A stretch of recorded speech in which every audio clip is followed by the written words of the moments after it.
વિદ્યાર્થીઓ માટે આશીર્વાદ રૂપ સેવા રાજચંદ્ર આશ્રમ વડવા ખાતે રાહત દરે શૈક્ષણિક સામગ્રીનું વિતરણ કરાયું. ખંભાતના વિદ્યાર્થીઓ માટે શિક્ષણને સરળ અને સહાયક બનાવતી એક સરાહનીય સેવા ફરી એકવાર શરૂ થઈ. શ્રીમદ રાજચંદ્ર આશ્રમ ધરમપુર સંચાલિત અને ગુરુદેવ રાકેશજીના આશીષથી વિદ્યાર્થીઓને રાહતના દરે શૈક્ષણિક સહાય પૂરી પાડવામાં આવી રહી છે. આ સેવાકીય આયોજન અંતર્ગત સ્ટાર્ડર કંપનીની નોટબુક, સ્કૂલ બેગ, કંપાસ સહિતની વિવિધ શૈક્ષણિક સામગ્રીનું વિતરણ કરવામાં આવી રહ્યું છે. સેવાભાવી અનિલકુમાર ચંદુલાલ પટેલ ઉર્ફે નાનકાભાઈ તથા ખંભાત નગરપાલિકાના પ્રમુખ ભૂપેન્દ્રભાઈ પટેલની વિશેષ ઉપસ્થિતિમાં કાર્યક્રમ યોજાયો. વર્ષોથી ચાલી આવતી આ સેવા હેઠળ અરિયંત ગ્રુપના મિતેશભાઈ ભાવસાર તથા અન્ય સેવાભાવી સભ્યો સેવા આપી રહ્યા છે. સમગ્ર કાર્યક્રમ રાજચંદ્ર વડવા આશ્રમ ખાતે વિશેષ આયોજન કરવામાં આવ્યું હતું, જેમાં ખંભાત શહેર તથા આસપાસના હજારો વિદ્યાર્થીઓ લાભ લઈ રહ્યા છે. વાલીઓ અને વિદ્યાર્થીઓમાં પણ આયોજનને લઈને ખુશીની લાગણી જોવા મળી રહી છે. શિક્ષણ સાથે સેવા અને સંસ્કારનું સંકલન કરતું આયોજન સમાજ માટે પ્રેરણારૂપ બની રહ્યું છે. રિપોર્ટર જયભાઈ Pagiya, A to Z news, Khambhat. Shrimad Rajchandra આશ્રમ ધરમપુર સંચાલિત પરમ પૂજ્ય ગુરુદેવ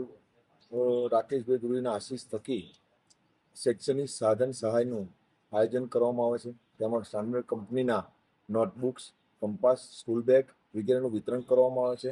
એના ભાગરૂપે વડવા આશ્રમમાં છેલ્લા 10 વર્ષથી આનું વિતરણનું આયોજન કરવામાં આવે છે અને ઘણા હજારો વિદ્યાર્થીઓનો લાભ રહે છે.